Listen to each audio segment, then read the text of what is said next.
Quais as causas do seu nervosismo na hora que vai se comunicar?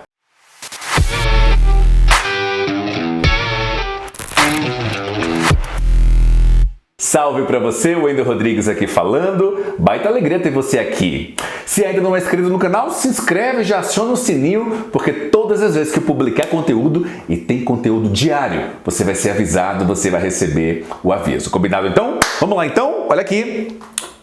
Causas do nervosismo. Você bem sabe que aqui nas nossas redes sociais eu ensino as pessoas, eu ajudo as pessoas a saírem do nervosismo à confiança para se comunicar. Só que para que você possa sair do nervosismo, possa controlar o nervosismo, você precisa entender as causas desse nervosismo. E para isso eu fiz aqui 1, 2, 3, 4, 5, 6, 7 razões, são 7 motivos, 7 causas que causam o nervosismo. 7 fatores que provocam o nervosismo em você. É bem verdade que quando você sente, fica nervosa, fica nervoso, uma dessas 7 razões aqui está entre os motivos. Uma delas, às vezes, mais de um motivo aqui. Eu vou detalhar cada um deles aqui para você, tá? Vamos começar o primeiro? Olha aqui. Ansiedade e estresse. Vamos recordar um pouquinho os conceitos de ansiedade e estresse? O que é ansiedade? Ansiedade é quando você tem uma preocupação excessiva, uma preocupação contínua, uma preocupação persistente, que gera angústia muitas vezes. E estresse? Estresse é quando você está envolvido em uma situação nova, normalmente, e você tem medo. Normalmente, nas situações novas, nós ativamos o gatilho da preocupação, nós ficamos atentos o tempo todo, com medo de falhar, com medo de errar, acima de tudo porque, atenção, esse estresse, esse medo pode nos levar a uma situação de vergonha. Então, por essa razão, acima de tudo por essa razão, ansiedade e estresse, que é o primeiro motivo, você sente nervosismo. Eu tenho convicção, eu tenho certeza que em algum momento da sua vida você já sentiu esse nervosismo de maneira mais intensa. E às vezes, de maneira intensa, aí os sintomas são impressionantes. Nós ficamos com as mãos molhadas, nós ficamos muito inquietos, nós começamos a suar o corpo, a voz fica trêmula, você não consegue efetivamente falar, exatamente porque está sobre o aspecto da ansiedade. Ou então sobre muito estresse, muita pressão, muita intensidade, prazos a cumprir. Inevitavelmente isso nos leva à condição de nervosismo. Agora, como é que a gente se insere isso na comunicação? Todas as vezes que nós vamos, de alguma forma, fazer uma comunicação, fazer uma apresentação, seja diante das pessoas, seja na mídia, na concessão de uma entrevista, seja diante da câmera, nós sempre, normalmente, isso significa uma situação nova. Por mais prática que você tenha quando você vai gravar um vídeo, por mais vivência e experiência que você tenha na hora que vai conceder uma entrevista, por mais rotineira que seja a sua jornada de estar o tempo todo fazendo exposições, se você minimamente se prepara para cada um desses momentos, sim, isso gera um pouquinho ou um pocão de ansiedade em você e um razoável ou intenso estresse. Quando você está habituado, esses sentimentos, essas situações, essas circunstâncias aqui, ansiedade e estresse, elas são menores. Mas quando você não está tão habituado, a ansiedade e estresse geram um nervosismo realmente muito forte. Então, sem dúvida, é uma das razões para que você fique nervoso, para que você fique nervosa, tá? Normal, e isso aqui é normal, passa a ser anormal quando efetivamente a ansiedade ela te domina e quando o estresse ele é tão forte, tão intenso que gera uma circunstância de nervosismo que você não consegue avançar, pronunciar, comunicar uma única palavra. Aí sim é preocupante. Mas a ansiedade e o estresse não são as únicas causas do nervosismo. Quais são as outras? Quero apresentar aqui uma segunda, que é quando você se depara com algo novo. Eu não sei vocês, vou contar uma história aqui muito especial. Uma história comigo, aconteceu comigo. Eu atuei muito tempo em televisão, muito tempo. E aí, por iniciativa própria, eu deixei a emissora exatamente para me dedicar à minha empresa, que é o Instituto Wender Rodrigues. Pois bem, recentemente, 2 anos depois, eu comecei a fazer umas produções especiais para uma emissora aqui no Distrito Federal. Só produções especiais para a gente buscar prêmios, ganhar prêmios, enfim. E houve um momento, isso é uma coisa curiosa, eu até então não tinha revelado. Houve um momento em que, nessa retomada da TV, eu fui fazer uma entrada ao vivo em rede nacional. Até aí nada demais, porque eu fazia isso diariamente. Eu trabalhava na Record, detalhe, tá? Eu trabalhava na Record, trabalhei muito tempo na Record, muitas matérias em rede, muitas reportagens vinculadas no Brasil e fora do Brasil, muitas premiações e a minha participação nos principais telejornais de rede da emissora. Fazia isso quase que diariamente. Então era comum, rotineiro, absolutamente rotineiro. E aí eu conseguia, por exemplo, controlar a minha ansiedade e meu estresse. Conseguia, eu os tinha, ficava nervoso, mas conseguia controlar absolutamente, tá? E aí eu passo um período sem fazer. E aí eu retomo para fazer essa entrada, esse link ao vivo no SBT. Olha, o SBT aqui em Brasília, olha que coisa. Aí um belo dia, a chefe de reportagem disse assim: Wendel, vamos precisar de você para fazer uma entrada ao vivo em rede nacional no telejornal da manhã. Eu falei, claro, vamos lá, sem problema. E fazia um tempinho, um ano e meio mais ou menos, que eu não fazia entradas em rede. E aí eu fui fazer, aconteceu uma coisa muito curiosa. Por quê? Eu estava habituado, mas deixei de fazer por um período representativo, 18, 20 meses. E fui retomar. Eu estava preparado com a equipe, o cinegrafista na minha frente, repórter cinematográfico na minha frente, o assistente também. Estávamos preparados para entrar em rede, telejornal com uma ótima audiência, líder inclusive no horário. E aí o âncora me chama, nós vamos agora a Brasília. Quando ele citou Brasília, eu estou aqui ouvindo, quando ele citou Brasília, olha que coisa curiosa. A minha perna esquerda, ela começou a tremer. Literalmente, ela começou a tremer. Ela tremia. E eu estava aqui preparado. Eu dei uma olhadinha assim para a perna, eu não tinha controle sobre a minha perna. Eu não sei se já aconteceu isso com você. Eu não tinha controle. Como eu passei a não ter controle sobre a minha perna, o nível de nervosismo aumentou. Mas eu estava muito concentrado, muito concentrado. E aí o apresentador me chama, e aí eu entro. Aqui em Brasília, tal. Isso durou 2 minutos, 2 minutos e meio, 3 minutos no ar, ao vivo para o Brasil inteiro. Isso é uma eternidade em televisão. E durante todo o processo, olha que coisa, a minha perna tremendo. Só que ela tremia de uma maneira até levemente sensível. Não era aquela tremedeira gigantesca, não. Ela tremia. Mas era o gatilho do nervosismo, sem dúvida alguma. Porque eu estava há bastante tempo sem exercitar, sem viver aquela prática e me deparei com algo novo.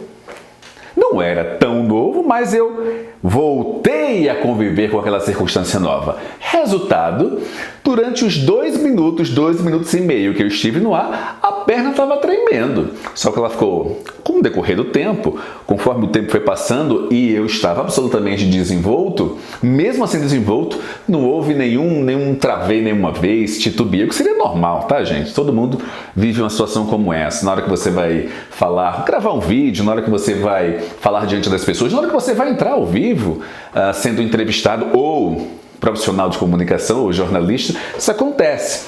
Mas mesmo assim eu continuei, a minha desenvoltura foi muito boa e demorou ao final, recebi as mensagens da equipe, pô, foi legal, foi show, massa, maravilha. E eu saí conversando com a equipe para ir para o carro, para ir para a próxima atividade nossa. E eu não comentei com ninguém. Estou comentando aqui agora.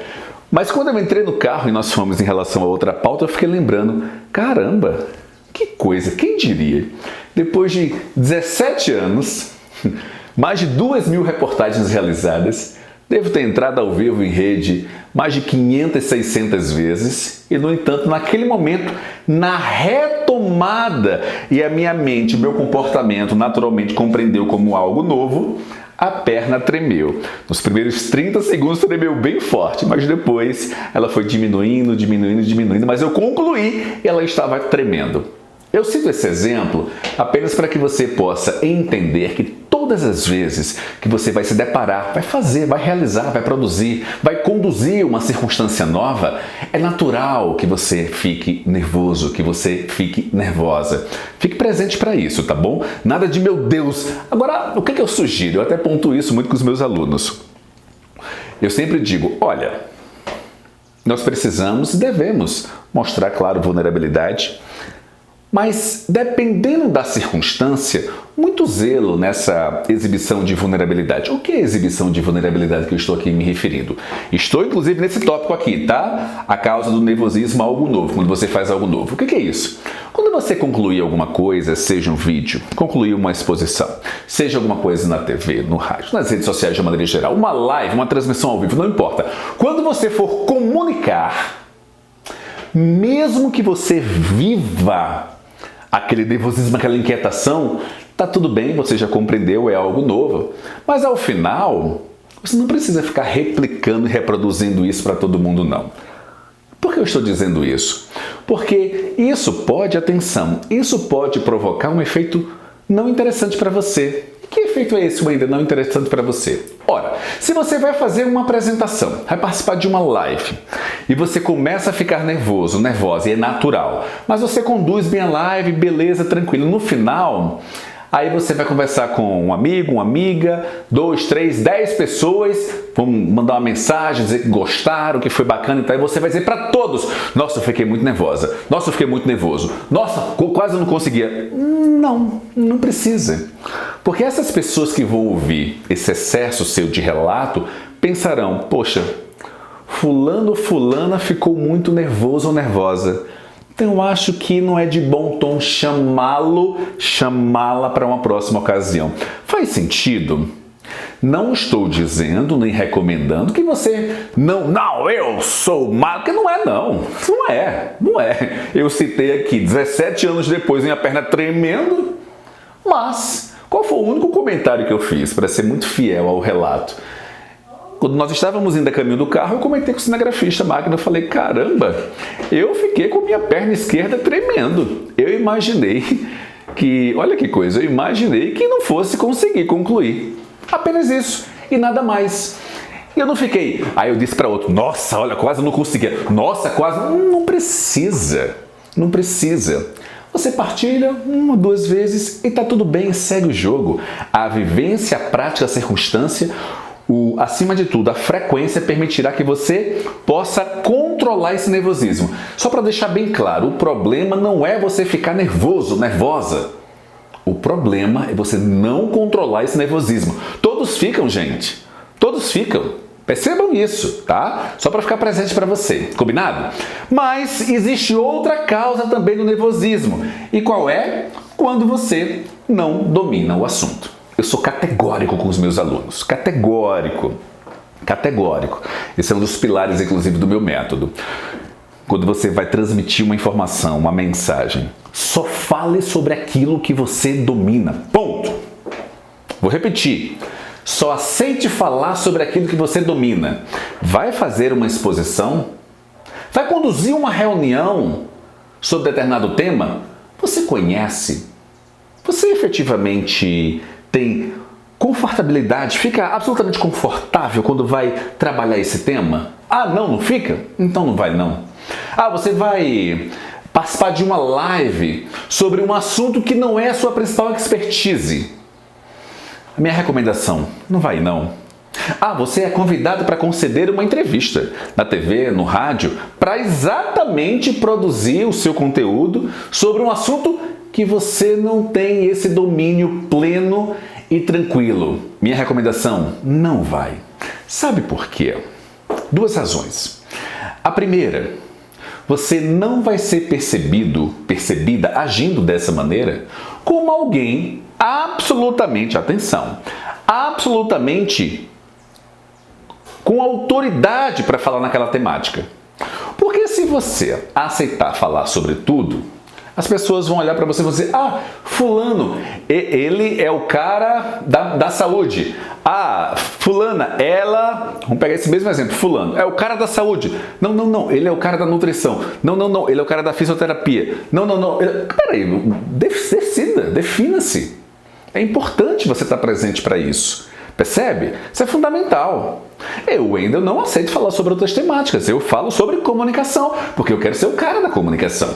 Essa é a diferença. E eu me empenho, estudo, renovo, amplio demais o meu repertório e vou gerando resultado nos meus alunos, exatamente proporcionando que eles saiam do nervosismo à confiança para se comunicar. Independente onde é essa comunicação, aqui na câmera, ao vivo, numa entrevista jornalística ou diante das pessoas. Eu quero ser percebido como essa pessoa e você.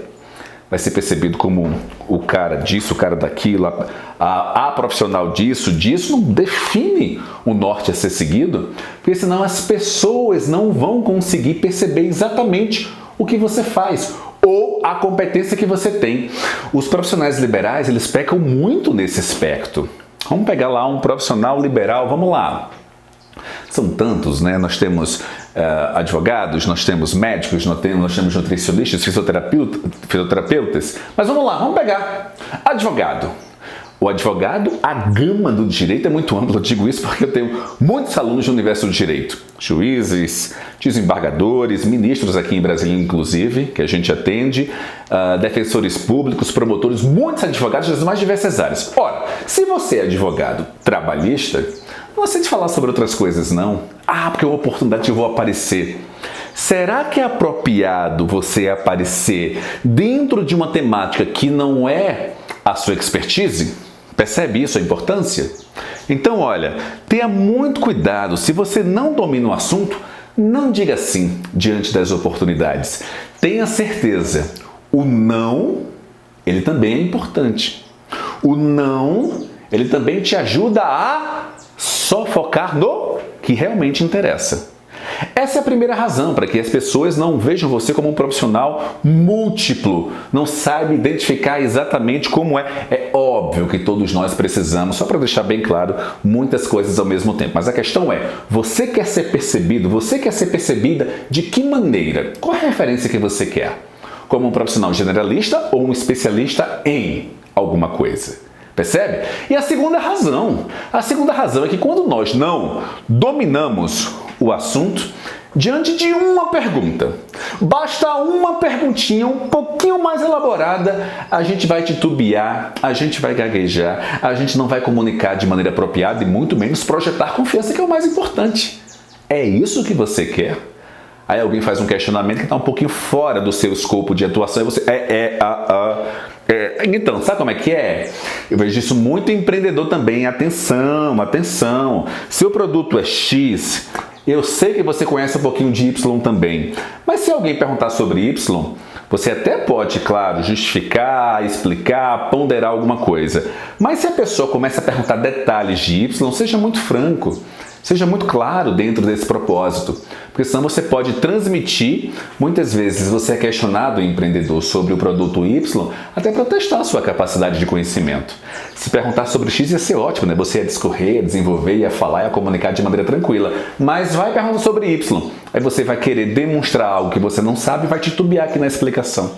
Aí a impressão que você vai passar vai ser horrível, e isso, claro, vai comprometer o seu processo. Isso em qualquer atividade. A reflexão aqui que eu quero discutir com você é: quando te convidarem para falar sobre alguma coisa, independente se o seu universo está dentro da saúde, as atividades e profissões dentro da saúde, se o seu universo está dentro das humanas, da comunicação, dentro do agronegócio, a gente atende muita gente do agronegócio, na área de exatas, muito zelo, muito cuidado, reflete. É a minha atividade? Eu sou expert nesse processo? Sim, vai para cima. Vai para cima. Mas se não for, não. Porque uma perguntinha pode simplesmente destruir a sua imagem, tá? Pode destruir. Não faça isso. E para destruir, super fácil. Para você recuperar essa reputação e credibilidade, muito difícil. É uma jornada, tá? Mas existem outras causas para o seu nervosismo. Olha aqui. Mais uma, o medo de falhar. Nós somos impressionantes e incríveis. A gente acha que somos absolutamente perfeitos. A gente não falha, a gente não pode falhar, a gente não pode errar. Não, a gente erra. Não, a gente falha. Ou vocês acham que todas as apresentações que eu vou realizar, elas são 100% maravilhosas? Não, porque não existem apresentações 100% maravilhosas. Eu costumo dizer, inclusive, que a melhor apresentação sempre está por vir. O melhor vídeo é o próximo. Mas por causa disso, Wellington, não vou me preocupar muito com o vídeo que eu estou gravando agora. Ao contrário, eu estudei bastante para me preparar e dividir com vocês aqui essas causas, as principais causas do nervosismo, que comprometem completamente, se você não souber conviver e lidar, o seu desempenho empreendedor, o seu desempenho profissional liberal. Você que atua como empregado em empresa e busca crescimento, busca desenvolvimento de carreira dentro da empresa que você atua hoje. Se você efetivamente não tiver essa consciência que é possível falhar, você vai sofrer. Nossa, olha, eu sei o que é isso porque eu não, durante muito tempo da minha vida, eu não aceitava falhar. Mas aquilo me doía, aquilo me corroía. O falhar, vamos dar um exemplo bem prático, vamos lá. Eu ia fazer uma entrada ao vivo. E nessa entrada ao vivo, o editor em São Paulo tinha combinado comigo que duraria 45 segundos. E aí a minha participação durou 50 segundos. Então esses 5 segundos acabou sendo um pouquinho mais do que ele tinha dito. Isso acabava comigo. Ninguém falava nada, mas eu próprio me questionava, caramba, como eu passei 5 segundos, não pode, vai comprometer o jornal. Eu criava uma jornada, uma loucura tão grande, o peso dessa responsabilidade era tamanho que muitas vezes não tinha peso nenhum. Foram 5 segundos, foi um erro, desculpa, editor. E ele nem falava nada, a cobrança era minha. E aí simplesmente caberia depois eu dizer, poxa, desculpa ter passado 5 segundos, foi mal ter devolvido, que a gente entrava no ar e devolver, desculpa ter devolvido antes do tempo ou depois do tempo, e tá tudo bem, segue o jogo, a pessoa nem lembra disso, mas você fica com aquele medo de falhar, você fica que aquele procedimento que você vai realizar tem que ser perfeito, pô, não tem que ser perfeito, você vai se doar, vai se dar o melhor. Mas quando você amplia demais essa carga de perfeição, isso inevitavelmente vai comprometer. Vai comprometer, inclusive, a sua mente. Porque se eventualmente algo sair errado, vai ser um desastre. Um desastre para você. Um desastre para a sua aceitação diante de uma falha, que todos nós somos susceptíveis. Ah, Wendy, então eu vou ficar falhando o tempo todo. É óbvio que não é isso que eu estou dizendo. E você que está aqui me acompanhando já percebeu, você é inteligente o suficiente, já percebeu. Mas eu quero que você reflita. Você é profissional liberal, independente da área. Você é empreendedor. Você que me acompanha aqui, independente da sua atividade profissional. Preste atenção. Falhar é natural. Corrige e avança. Corrige e avança, corrige e avança. O que não dá para ficar se martirizando o tempo todo por causa daquela falha. Aí não rola, aí não é legal, isso acaba com você. E dificilmente, quando você se martiriza demais, você consegue se livrar do nervosismo. Não faz isso. Não faz isso para o seu bem. Tá? Não faz isso para o seu bem. Em algumas ocasiões, quando você for fazer uma apresentação para um cliente, não vai ser legal. Porque você não estava bem naquele dia, não acordou bem, não teve uma manhã legal, não teve uma tarde boa, a noite foi péssima, a madrugada nem dormiu. E você vai fazer aquela apresentação, você vai se doar ao máximo e não vai conseguir fechar por alguma razão. Porque não conseguiu controlar o nervosismo, porque o seu processo de convivência com a falha é muito difícil. A minha recomendação para você é entenda. Não conseguiu fechar? Tá tudo bem, você só precisa de um sim. Eu costumo dizer isso muito para mim mesmo diariamente e reproduzo isso para os meus alunos. A gente trabalha não por nãos no plural, por um sim. Basta um sim. É só isso que você precisa. Porque quando você tem um sim, você renova. Eu, sinceramente, eu simplesmente eu bloqueei qualquer não que eu recebo, independente do que seja. Quando eu vou fazer algum projeto, quando eu vou desenvolver alguma ideia, eu esqueço. O não, ele vem Ok, obrigado, tal, outro. Obrigado, ok, outro segue. É dessa maneira que você deve conviver com um não. Você só precisa de um sim. Quando você entende que só precisa de um sim, você compreende também que tá tudo bem falhar. Tá tudo bem falhar. Porque se está tudo bem falhar, o nervosismo passa a ser controlável. O que não dá é se martirizar a vida inteira, porque você não aceita sob hipótese alguma qualquer tipo de falha. Para com isso, tá? Está acabando com você. Para com isso, de verdade. Outra razão do nervosismo, essa aqui é clássica. O julgamento dos outros. Por que nós temos tanto medo? Por que nós temos tanto temor em falhar? E como estão ligados aqui o medo de falhar com o julgamento dos outros? Por que nós temos tanto medo de falhar? Para que os outros não possam nos classificar dentro de um processo. Ah, fulano é bom, fulano não é. É ruim. Ah, fulana consegue, fulana não consegue. Esse julgamento, a opinião alheia, ela paralisa. Literalmente paralisa. Eu sei o que é isso, já citei um caso para vocês. No passado da minha vida, a cobrança em torno que eu tinha de mim, de jamais falhar, de buscar a perfeição, eram tamanhas que quando eu não conseguia a perfeição, e eu jamais conseguia a perfeição, porque ela não existe, eu sentia como se fosse uma falha, e uma falha representada e gerava muito nervosismo. E aí, diante do nervosismo, para complementar, eu pensava, caramba, o que é que vão achar de mim? O que é que vão pensar de mim? O que é que as pessoas vão falar? Meu Deus, dane-se. Dane-se a opinião dos outros. Dane-se, eu ia falar uma outra palavra mais forte aqui, tá? Dane-se.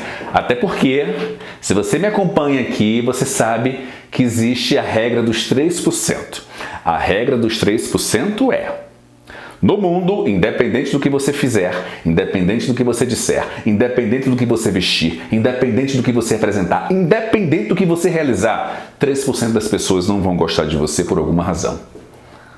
Não importa, elas não vão gostar de você. A questão é, você vai focar nesses 3% ou vai voltar o seu olhar, as suas atenções e esforços para os 97%? É simples e prático, objetivo e direto. É assim. Quando você compreende que não deve, preste atenção nisso, preste atenção. Quando eu entendi, incorporei isso para a minha vida, mudou meu jogo, mudou a minha mentalidade. Quando a gente entende que os 3% não são importantes, e sim os 97%, a gente para de se preocupar com a opinião dos outros. Simples assim. Simples assim, dessa maneira. Percebe? E você, até quando vai continuar preocupada com a opinião dos outros? Até quando vai se permitir paralisar? Até quando? Me fala. Você realmente merece isso? Eu entendo que você não merece. Por isso, na hora de pensar no julgamento dos outros, elimina a regra dos 3%. Vão falar mesmo, desde que falem. Então, as minhas atenções estão nos 97%. Isso permite que você controle o seu nervosismo. Isso muda o jogo. Só para ficar bem presente para você. Isso muda o jogo, tá bom? Mais uma causa aqui do seu nervosismo. E qual é? Tá aqui, olha. O medo de esquecer. Por quê? Aí, o medo de esquecer, ele remete a uma série de outras circunstâncias e problemas. Mas vamos à raiz. O nervosismo, ele surge a partir de uma série de circunstâncias. Uma delas é o medo de esquecer. Esquecer o que vai dizer, esquecer o que vai explicar, esquecer o que se comprometeu a falar, esquecer o que é crucial para você comunicar. Esse esquecimento, esse medo do esquecimento, ele literalmente, em algumas ocasiões, paralisa as pessoas. Porque aí nos remete a outros problemas. Porque se eu esquecer, eu vou falhar. E se eu falhar, eu serei julgado pelos outros. Percebe? É um ciclo, neste caso, vicioso. Você precisa sair disso. Inevitavelmente, tá? Outra razão para que você tenha nervosismo na hora que vai se comunicar. Tá aqui, olha. Não estuda e nem se prepara. Isso aqui é tão óbvio, mas é importante destacar. Como é que você não quer ficar nervoso se você não estudar nem se preparar? Como é que você não quer ficar? Quando nós estudamos e nos preparamos, nós ainda ficamos nervosos. Quanto mais quando a gente não estudar e não se preparar. É por isso que na hora que você for fazer uma exposição, uma apresentação, uma entrevista, participar de uma live, qualquer coisa que seja, se prepara, estuda. Pensa principalmente, eu sempre faço essa reflexão, quais aspectos novos eu posso trazer aqui para o meu público? Quais aspectos diferentes eu posso dividir com as pessoas que vão me ouvir? Quais aspectos, quais novidades, quais detalhes eu posso evidenciar para que a minha comunicação seja ainda mais confiante e isso gere e agregue ainda mais valor? Quais aspectos? Isso é estudar, isso é se preparar. Quando você faz isso, inevitavelmente a sua exposição, a sua comunicação ela passa para um outro nível. E aí você tem confiança ao se comunicar, que é o grande objetivo. Você está aqui para ter confiança na hora de se comunicar. Mais do que isso, sair do nervosismo, tá aqui, sair do nervosismo e chegar à confiança para se comunicar, tá bom? Fechado? Gostou do vídeo? Então escreve aqui. Escreve aqui a sua opinião. O que é que você achou desse vídeo? Eu quero ver a sua opinião. Escreve aqui embaixo nos comentários. Deixa a sua avaliação. E mais do que isso, sugere temas aqui embaixo que eu possa com o maior prazer abordar e trazer e gravar vídeos exclusivamente para você. Fechado? A gente se vê. Tchau, tchau.